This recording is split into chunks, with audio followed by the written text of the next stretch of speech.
नमो भगवते वासुदेवाय। माँ सरस्वती के चरणों में अपने सर को झुकाकर मैं आज का 19वां अध्याय प्रारंभ करती हूँ।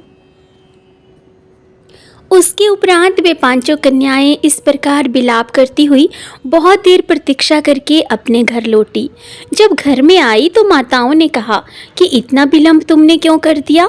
तब कन्याओं ने कहा कि हम किन्नरियों के साथ क्रीड़ा करती हुई सरोवर पर थी और कहने लगी कि आज हम बहुत थक गई हैं, और ऐसा कहकर सीधे जाकर सो गई। वशिष्ठ जी कहते हैं कि इस प्रकार आशय को छुपाकर वे बिरहा की मारी पड़ गई। उन्होंने घर में आकर किसी प्रकार की कोई क्रीड़ा नहीं की।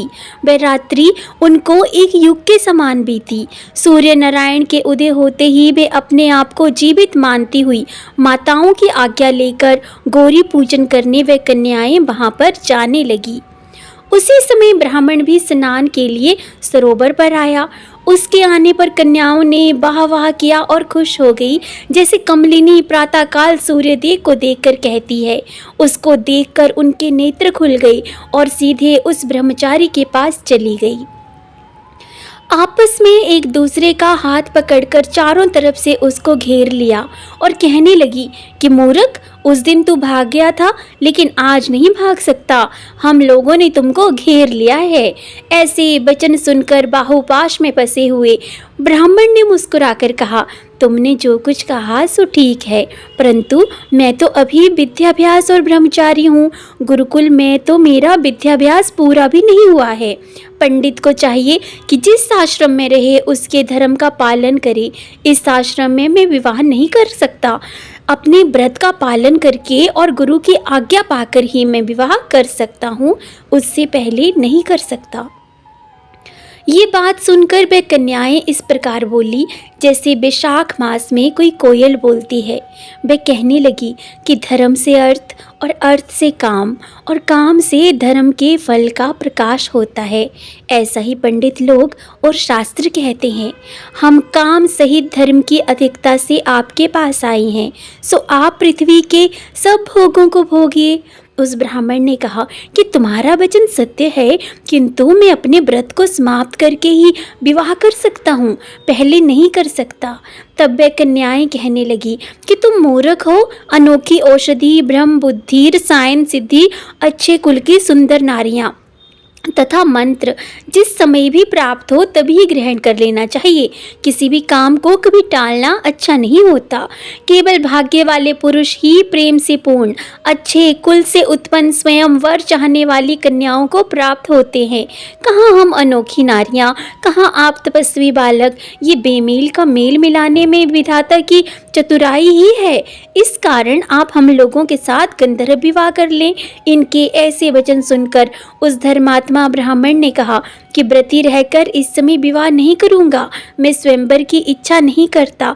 इस प्रकार उसके वचन सुनकर उन्होंने एक दूसरे का हाथ छोड़कर उसको पकड़ लिया।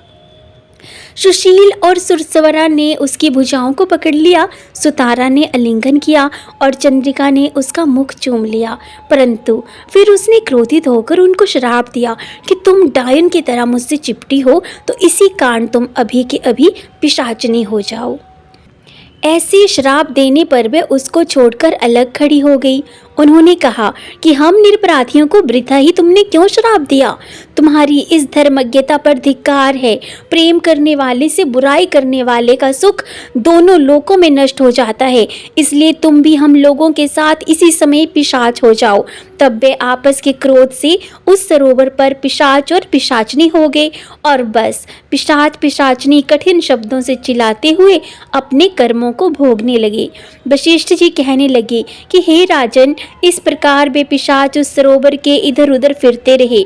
बहुत समय पश्चात मुनियों में श्रेष्ठ लोमश ऋषि पौष शुक्ल चतुर्दशी को उस अछोत सरोवर पर स्नान करने के लिए आए। जब क्षुधा से दुखी इन पिशाचों ने उनको देखा तो उनकी हत्या करने के लिए गोल बांधकर उनको चारों तरफ से घेर लिया। वेद निधि ब्राह्मण भी वहां पर आ गए और उन्होंने लोमश ऋषि को साष्टांग प्रणाम किया।